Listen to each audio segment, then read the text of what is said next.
Last night, the mayor called me indicating that the chief had resigned as a result of an investigation associated with interference in a previous investigation that happened in 2025. As early as May 1st of 2025, the mayor and Commissioner Barnett confronted the chief about some anonymous accusations and indicated that they would be investigating those accusations. That investigation was closed in July and August with 2 separate reports in 2025. In December, a witness came forward to indicate that the chief had interfered in that previous investigation, and a new investigation was open. Critically important to this timeline is that the mayor nominated the chief on May 6th while there was still an active investigation about his interference in that previous investigation. He received the closure of that investigation with substantiated findings that there was some interference in the previous investigation, and each of these events happened without any disclosure to City Council. And I think what's really critically important to know today is that it's for us to do our oversight job, we need information. We need to know about allegations, we need to know about open investigations, we need to know about closed investigations, regardless of what their outcome are. And that lack of disclosure is what we are here to talk about today, because this has an overarching implication for all of police accountability, because accountability is built on trust and transparency. And when we don't have active collaboration with the administration, whether that's the mayor or the safety commissioner, we cannot do our jobs effectively. And so what we need today is for the mayor to both share the results of those previous reports and work with us on identifying the leadership for the police department and the Office of Community Safety together and collaboratively. We have a shared interest in an effective and accountable public safety system in the city of Minneapolis, and it is critically important that we work in collaboration with the mayor to do that. We can no longer allow the mayor to deflect that responsibility to a commissioner or a chief. We're asking for the mayor to be hands-on, working with City Council on that oversight of the future of public safety. And with that, I'm going to hand it to Councilmember Wonsley. Thank you, President Payne. I am Councilmember Robin Wonsley. I am the council member for Ward 2, and I also serve as the council's minority leader. On Tuesday, the day before we received news of Chief O'Hara's resignation, our community gathered to honor the 6th anniversary of the murder of George Floyd. And despite promises of reform and change, there is no meaningful work from Mayor Frey to show other than a growing list of safety commissioners and safety leaders who have left under problematic or concerning conditions. Mayor Frey asking Brian O'Hara to resign is a symptom of a much larger problem, which is simply Mayor Frey continues to be unable to effectively manage the Minneapolis Police Department. And though Frey has deflected this mismanagement over MPD to one chief after another, as well as onto one safety commissioner after another, the blame for the department's continued instability lies within Mayor Frey himself. This is increasingly clear with the recent revelations about the investigations into O'Hara's conduct.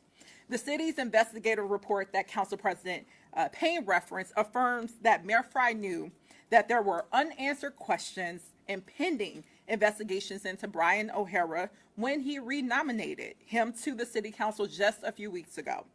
And this is completely out of step with professional norms. In cases where the chief of police has serious allegations regarding misconduct, neighboring jurisdictions took immediate action. And we're talking about Metro Transit, Golden Valley, and Rosemount. All of their police departments placed their chief of police on administrative leave once allegations triggered an investigation into potential misconduct. Mayor Frey has yet to explain or defend his choice to allow Brian O'Hara to remain the acting chief of police while these claims were being investigated, or why he even nominated him for a second term. And I hope Brian O'Hara's resignation serves as a wake-up call to Mayor Frey. and that he will stop deflecting to appointed leaders or telling residents that reform will come from his new flashy new nominee. Mayor Frey is the sole authority over MPD and has been since 2017. And MPD's failures are Mayor Frey's legacy. And in light of Brian O'Hara's resignation, I'm calling on Mayor Frey to finally take responsibility for MPD himself as voters elected him to do. Every single resident has paid the price for Mayor Frey's continued failure to oversee our police department. Some have paid with their lives at the hands of MPD, and those folks include residents like Amir Locke and George Floyd, who we honored this past week.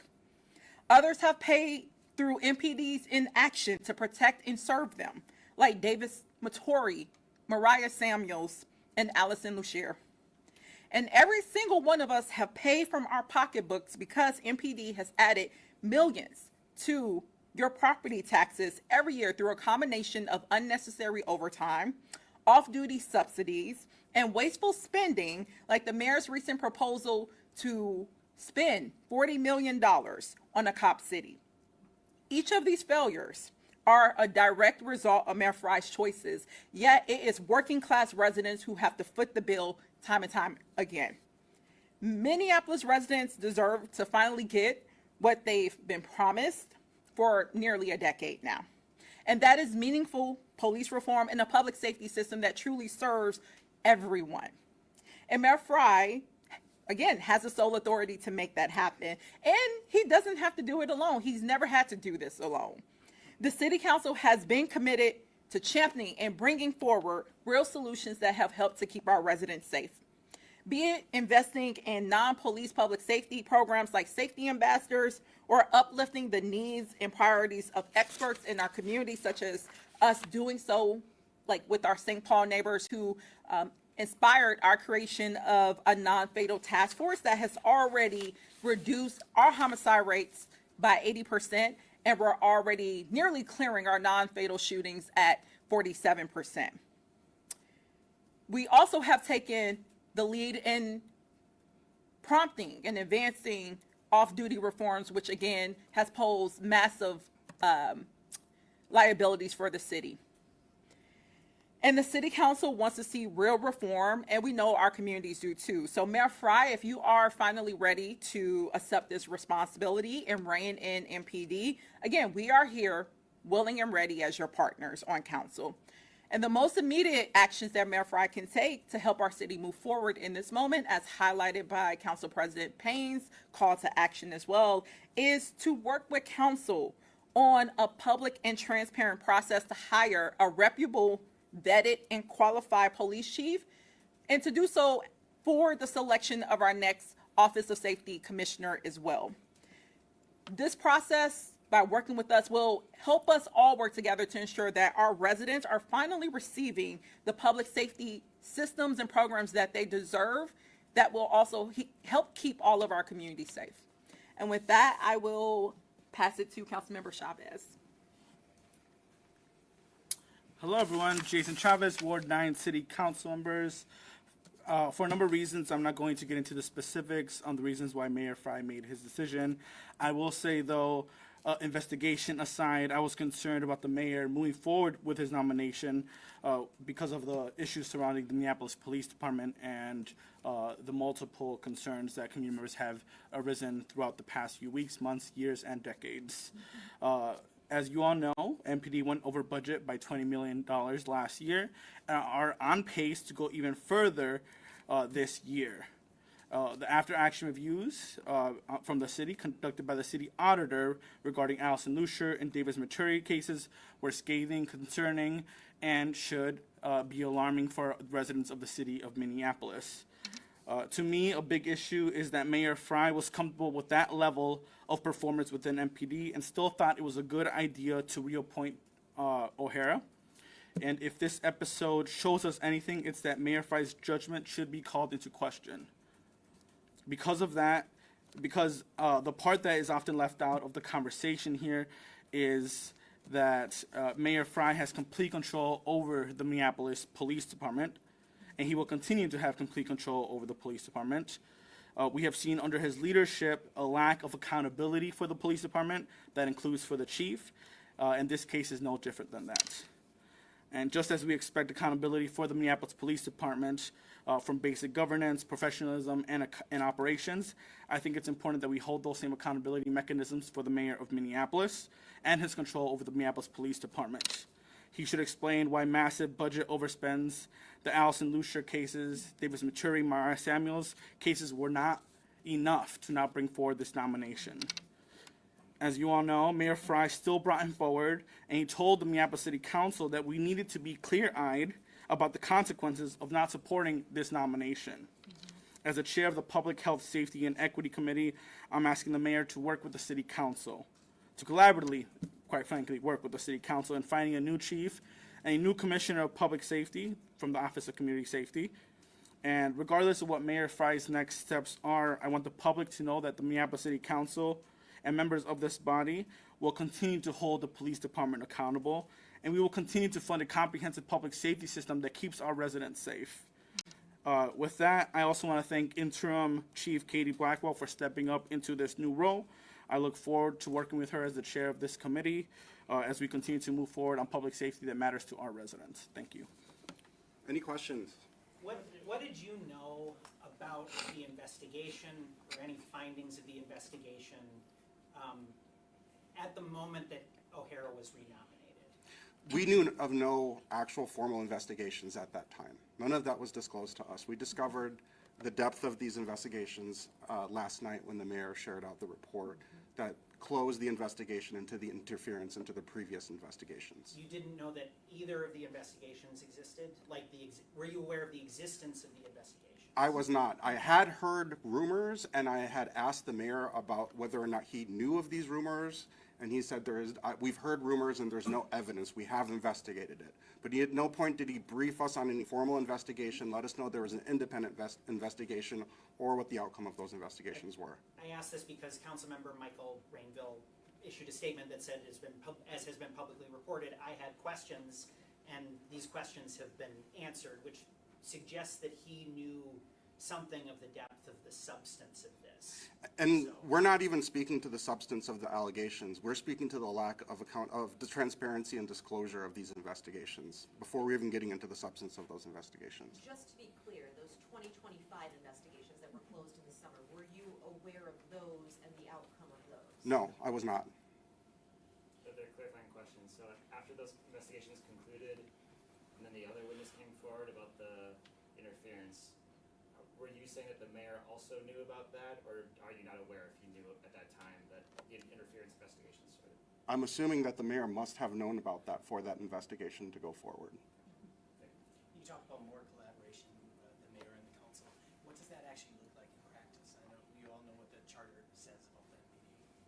I think that the mayor should be relying on us to expand his view of judgment on some of these hard decisions. And I think that when he goes off into his office alone and makes decisions without actually working with city council, you get this result, which is a total lapse of judgment to renominate this individual, knowing that these active investigations were open. To build on that, perhaps it's just the same question, just phrased differently. Moving forward now, what's next? How do you plan on ensuring the search for the next trustworthy, credible police chief is handled well? By having council be there right at the beginning and at the table, deciding on all of those choices together collaboratively, not having the mayor send us a nomination letter at the final hour before our council meeting, as we received on May 6th. Have you spoken to the mayor? Have you talked to him about your expectations? Has he responded? I spoke to him last night as he was disclosing this, and I sent him a letter asking for him to share formally. I did a formal request for those previous investigations, what those report findings are, because I think that's going to be important as we figure out the right due diligence process for the next nominee. And Minneapolis is still under a state consent decree. Do you all have concerns about how that might play out, considering the fact that right now we have an interim chief and then the uncertainty of what's happening with Commissioner Barnett? Deep concerns, and I think that's why I'm so troubled by this nomination, because one of the things that was found in our previous independent evaluator report were challenges within internal affairs, Now we're learning that there was an investigation into interventions in internal affairs that might have disrupted the chief's own investigation. And so we have to look at that really critically as we're moving forward. Are you aware whether Chief O'Hara has any severance or anything off his resignation? I'm not aware of the terms of his separation. Last question. While specifics aren't available, the fact that complaints have been filed are public. There's a dashboard for it. Given the number of complaints stacked up against Chief O'Hara, why didn't you and your council members call for him to be on leave then, as you were doing today? You know, I actually confronted the chief directly on that and asked him, is there anything that you can share with me about these complaints? And he said, I think this all just has to do with Metro Surge. He just kind of dismissed it as that. And the Data Practices Act doesn't allow us to know the details of those complaints until they're closed. Why But to not fo- call but to for f- him to be on leave, though, as those complaints stacked up? As you stressed, I think it was Councilmember Wonsley stressing, he should have been on leave. Why not then take a stance? We don't have any visibility into the veracity of those complaints. They could be anything from how he conducted an interview on 60 Minutes all the way through to how he conducts himself with constituents. And we don't know the specifics of that. The mayor and the commissioner should know the details, but the level that would call for that type of intervention. But the mayor has said specifically that because the initial complaint was found to be unsubstantiated or not enough evidence, there's no way that he could put him on administrative leave or something like that. You're saying he should have, but he's saying, I can't do it because people make complaints all the time. I can't do it until there's something substantiated. Whatever the complaint was that rose to the occasion for an independent investigation should have been a strong indicator that that would have been a measured response. And can I offer clarification very quickly to something? So the matter wasn't around putting Chief O'Hara at that time on leave. This body, a number of council members, including myself, I know Councilmember Chavez, has raised over several years major concerns regarding the mismanagement of this department by both Chief O'Hara and Ty Barnett. And we have all raised, from Allison Lucier, Mariah Samuels, Davis Mattori. We have spent years bringing in after actions, bringing those concerns and elevating those to the mayor himself. When we learned about our rescue and our current Commissioner of Safety authorizing a problematic contract with that vendor, council had to, again, amplify those concerns. We're constantly raising the concerns and persistently, and have asked Mayor Frey to work with us, and getting to not this point. Mayor Frey had, with all of those various examples of mismanagement, of potential misconduct, he had the option to not bring forward Chief O'Hara for renomination. That is very different than a call to be on leave. And I think all of us would have preferred to see a search for a new police chief, as we're pursuing a new search for our Office of Community Safety, as a response or as a result of 2 years of us flagging these very clear concerns. That's it. That's it. I'm not sure that that's relevant here, but thank you all. Thank you for coming. Thank you.